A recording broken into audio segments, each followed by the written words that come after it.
Somaliland waxa sii xoogaysanaya dareenno cakiran oo bulshada ku nool la daris yihiin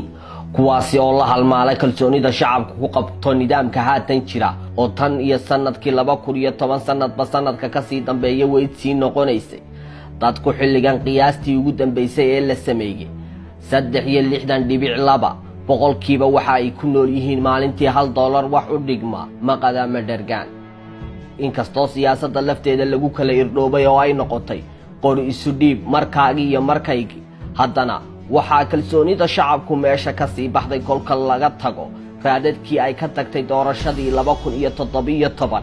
waxa si weyn loo wada saluugay sababta xukuumadda haatan talada haysa ummadda uga qarisay dayn iyo dakhli midka ay xukuumaddii hore kala wareegtay taasi oo dadka siyaasadda ka faallooda khaasatan xataa kuwii taabacsanaa madaxweynaha haatan talada haya xilligii ololaha ay haatan ku macneeyaan inay tahay khiyaamo qaran iyadoo la sii ogaa in lacaga dayna oo ka badan $160 milyan xukuumaddii hore tan haatan ay kala wareegtay kala qaybsanaanta bulshada oo dadka qaar u arkaan inay tahay tan mafaatiixda u noqon doonta saadaalinta ah kacdoonna ka qarxa Somaliland qow ilaa low ayaa iyana u muuqata mid nidaamka hadda jira uu indhaha ka lalinayo qanaacada bulshadu ku qabtaana waa mid xilligan u eg inay u soo kogayso sidii cinjir dab la saaray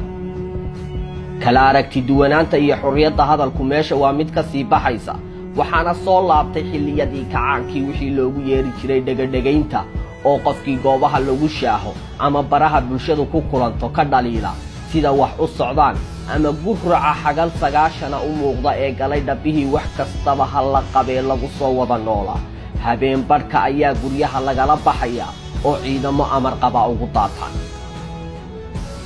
dhaqaale xumi baahsan oo sababtay in ganacsato fara badan si aanay u musallafin inay Muqdisho maalkooda ula wareegaan ayaa iyana timi oo sii kordhaysa madaarka Cigaal International Airport ee magaalada Hargeysa oo ah kan kaliya ee laga dhoofo lagana soo dago dalka idin wuxuu qarka u saaran yahay in albaabada la isugu dhifto kadib kolkii nidaamka haatan jira xalka ictiraaf raadinta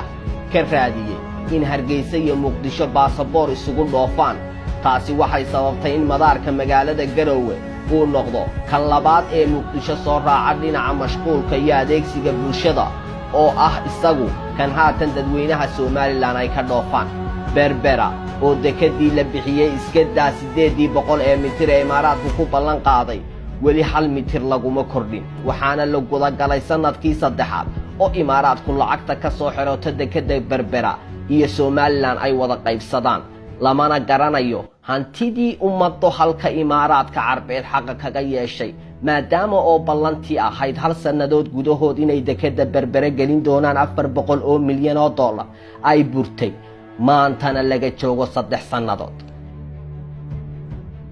madaarkii berbera isna 40 kiiloomitir oo isku weera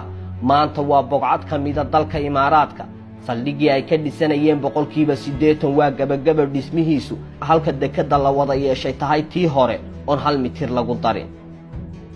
degmada Low iyo Caddo ciidii iyo dhagixii waxa laga iibiyay dawladda Djibouti oo iyaduna hoobiyo hidoy daabulaysa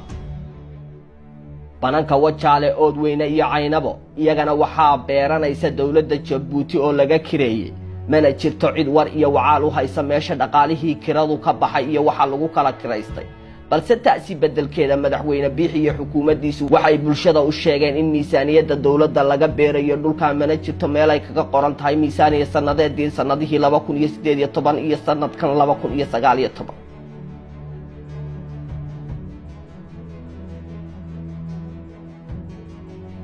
siyaasadda arrimaha dibadda ayaa iyaduna ku soo ururtay golaha deegaanka Sheffield oo aqoonsaday Somaliland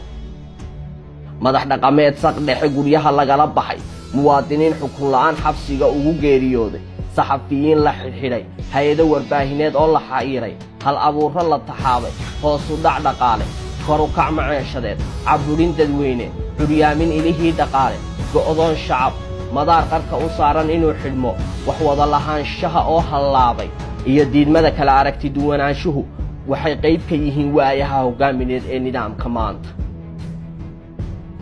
madaxweynaha talada haya oo kamid ah shakhsiyaadka ilaa maanta uu halqabsigoodu yahay ku celcelinta iyo dhaliilidda xukunkii milatari ee kacaankii Siyaad Barre wuxuu maanta u muuqdaa sidii ruux bishii barakaysneed ee Ramadaan badankeedu ay ka tagtay oo dib ka qalaynaya maalmihii tegay taasoo ficiladiisa hogaamineed laga dheehanayo inuu yahay shakhsi ku dabaqaya macallinkiisii Maxamed Siyaad Barre ee uu ilaa maanta dhaliilo waxaa soo badanaya amarada ka soo fulaya Muuse Biixi Cabdi kuwaasoo ay ka mid yihiin xidha hudheelada laala xeerarka xayiraya xabadda shacabka in ciidamadu u adeegsadaan caweynina hore u seexda waxaana dadku ku tilmaamaan xawaaraha ay ku socoto ficilada kala talisnimada laga dheehanayaa inayba u hadhay oo keliya casarka waa bando waa sababta dadka ka faallooda arrimaha gobolku ay ugu arkaan in kacdoonka shacabka Somaliland xilligan ka dhex buuxaya uu qayb ka noqon doono gugii carabta dhigiisii oo gobolka ku soo wajahan kaasoo door weyn ka ciyaari doona isbedelada Soomaalida dhexdeeda laga filayo sanadkan 2019